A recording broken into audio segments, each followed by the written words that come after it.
Okay, when we talk about mechanical design, our first considerations are safety, and then we'll look at manufacturing processes, joining, fastening, hardware, the physical conditions, environmental conditions, measuring, inspection, and I call it the considerations. How did we get here? All right, so there are a lot of little decisions that we're going to make along the way. And after everything is said and done, we've made those decisions, then the measuring and inspection comes in to validate and confirm the design. Alright, so on safety, we need to be concerned about pinch points. We don't want to turn our designs into guillotines. The P5-16 that we just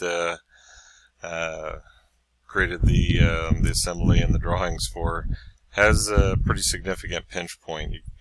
Based on the size, you could get your get fingers or probably your whole hand into that rotating assembly. So the rotating mass, RPM, and torque. So depending on how much weight, how much mass we're dealing with, how fast it's turning, what's driving it.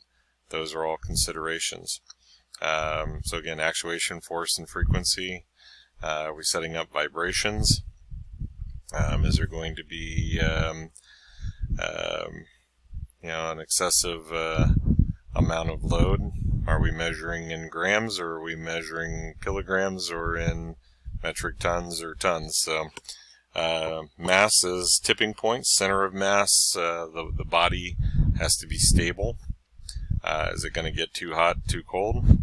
And are we dealing with something that is going to be a screaming razor blade, as I like to call it, sound levels, and then safe work zones? So considerations are guarding, emergency stops, power isolations, and anything that's going to come into that consideration. So some of the manufacturing processes, you should be familiar with a few of these. I'll give you a second to kind of look down through those, but most shops are going to have available or access to a good portion of these, and depending on your design, conversation with the shop. If it's an internal shop, then you have a lot more control. If it's an external shop, then you're kind of at the mercy of the manufacturing facility. So if they have these items and they can be more efficient, then you need to establish those relationships and understand exactly what those capabilities are. So our considerations are material dependence, precision and accuracy, and being able to hold surface finishes. Each of these is going to have a different level of how pretty the part's going to be. Joining and fastening in hardware: screws, bolts, nuts, and washers, pins, clips, rivets, bearings, bushings, O-rings, seals, gaskets, aluminum welded and welding, different mechanical fits that we're going to be dealing with. So in the canvas section, I have this same sheet. And with threads, you can either carry around Machinery's Handbook, a drill chart, or some other sheet that will give you insight into the world of threads. Or you can memorize a few simple formulas. And we're dealing with inch machine screws. The threads will be number 0 through number 12, or a knot through 12. There's going to be common sizes that we'll deal with. So if you have something like eyeglasses or a really small, you might have a double lot or a triple lot. But this will suffice for most, or for all of our machine screws. All right, so the format is going to be a number and then the threads per inch, TPI. The pitch, 1 divided by TPI. And so the major diameter, the formula that we want to remember is to take the number from the front and times 13 plus 60. And that will give us the major diameter. The minor diameter then is the major diameter minus the pitch. So our example is a 1032. The number 10 is the machine thread, and then 32 threads per inch. So 10 times 13 plus 60 is 190, and we divide that by 1,000, or drop a decimal point before the first number, so 190 thousandths. And then the pitch, 1 divided by 32, is 0.031, rounded, and 190 minus 0.031 gives us a tap drill of 159. So we go over to the drill chart, we find out what a number decimal 159 is, and that becomes our tap drill. Or if we're trying to figure out what the clearance, how much clearance we would need for number 10 screw, we would start with 190, look at our decimal chart, and go up a little bit. The format for a fractional thread, 1/4 inch up to as big as you can imagine, is the fraction and the number of threads per inch. Pitch is still 1 divided by threads per inch, and so our major diameter is the fraction. You can convert it to a decimal, and the minor diameter for the tap drill is the major diameter minus the pitch again. So I like to use the 1/4 20, really common thread. So just caught that I have it listed as a UNF, which is a national fine, but 20 is actually a coarse thread. The 1/4 28 is the fine thread. Anyway, quarter inch machine threads, 20 threads per inch. 1/4 equals 0.250, and the pitch then is 1 divided by 20 is 50 thousandths. So 250 minus 50 equals 200. Since when we go to the drill chart, there is no 200 thousandths drill, it's common to use a 201. And then metric, I always say that we were taught there are 25.4 millimeters in an inch. I think I jumped away from that one. There we go. 25.4. Well, I can't visualize 25.4 anything. It's 39.37 inches to a meter. And if we carry it out, it's like 0.0008. So most of the time our rounding is not going to be a problem. So 1 millimeter equals 1,000 millimeters. We take the 39.37 divided by 1,000, 0.03937. So if you are familiar with the inch system, the 0.03937 equals 1 millimeter. And if we do the reciprocal, that's where we're getting the 25.4 and like I said 0.0005 inches to carry it out. Alright, so 0.03937 inches is very close to 40 thousandths of an inch. I can visualize 40 thousandths, a little bit above a 32nd, a smaller than a 16th. Making it more complicated than it's worth, but that gives me a number that I can work with. All right, so the other thing that we can do with the 40 thousandths of an inch is quick conversions. If I take a 6 millimeter screw, I can multiply by 4, and so 6 times 4 is 24. Add the 0 on the end of it to get kind of a decimal inch equivalent, 240 thousandths.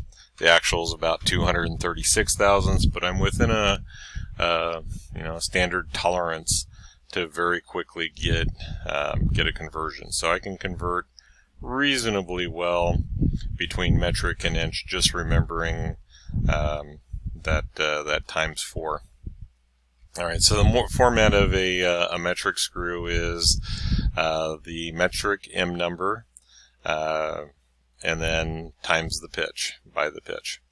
All right, so the major diameter equals M, pitch equals P, and they made the metric system really complicated. The major diameter minus the pitch is equal to the minor diameter. So set an M6 by 1.0 is a standard thread. The major diameter is 6 millimeters, and the minor diameter is 6 minus 1 is 5 millimeters. If I do that quick conversion, again, 6 times 4, about 240, and 5 times 4, about 200. So pretty close to our quarter 20 type calculations. Just a a little bit of difference.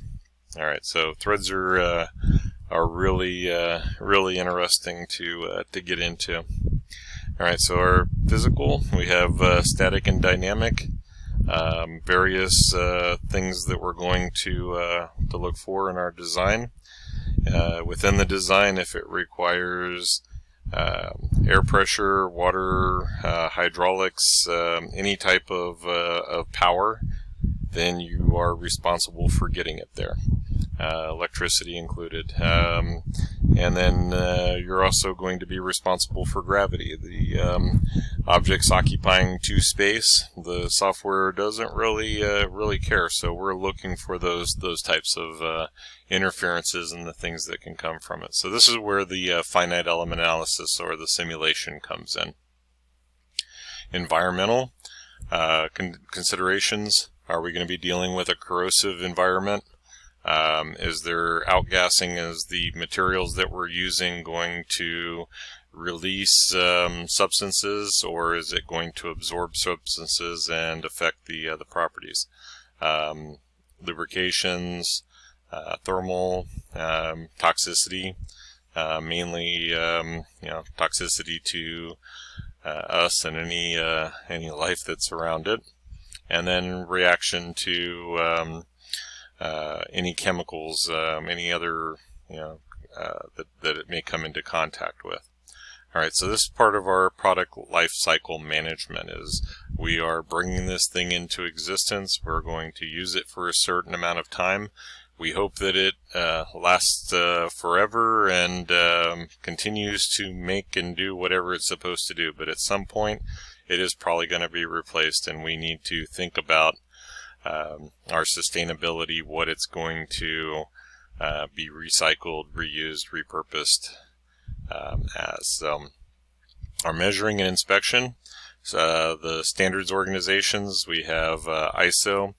ANSI is basically the sanctioning body. It's the American National Standards Institute, and so it's taking the standard that ASME, the American Society of Manufacturing Engineers, creates, the ANSI or the ASME Y14.5, and ANSI certifies it and says this is the standard that we're going to use as our baseline.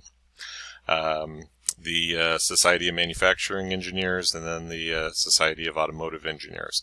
And so different contributions to industries, and that is where we're going to get into the standard units of metric and inch. So we're looking for industry alignment, consistency across our production and mechanical design. All right, so measuring tools, a few of these, and again, being able to, if I measure with a pair of calipers and you take the same measurement, we should be within our tolerance zone of potential error. If we all agree that we're going to reach some number. So again, looking for that coordination across across all the levels of manufacturing. All right, so our documentation, we have DIM Expert lives inside of SOLIDWORKS. Tolerance analysis will give us a set of stack-ups, model-based definitions. All right, so we can move towards paperless, and at some point with the PDFs, with the viewers, we may have that capability, but we're going to need some way to convey our intent, our design intent, our tolerances, our measurements to the manufacturing, to the machinist, to the fabricator. And then we look at the drawing modules and the output. Traditionally it's been paper and hard copy, but as I said, paperless. Modelers, the 3D viewers, so PDF, e-drawings, and 2D viewers, also PDF and e-drawings. So considerations are the scope of work, and the we're looking at quotes and estimate, what's it going to cost, and finally these are going to be our working documents. Okay, so there is a lot there's a lot more that goes into creating these designs, but this gives you kind of a starting point for our considerations.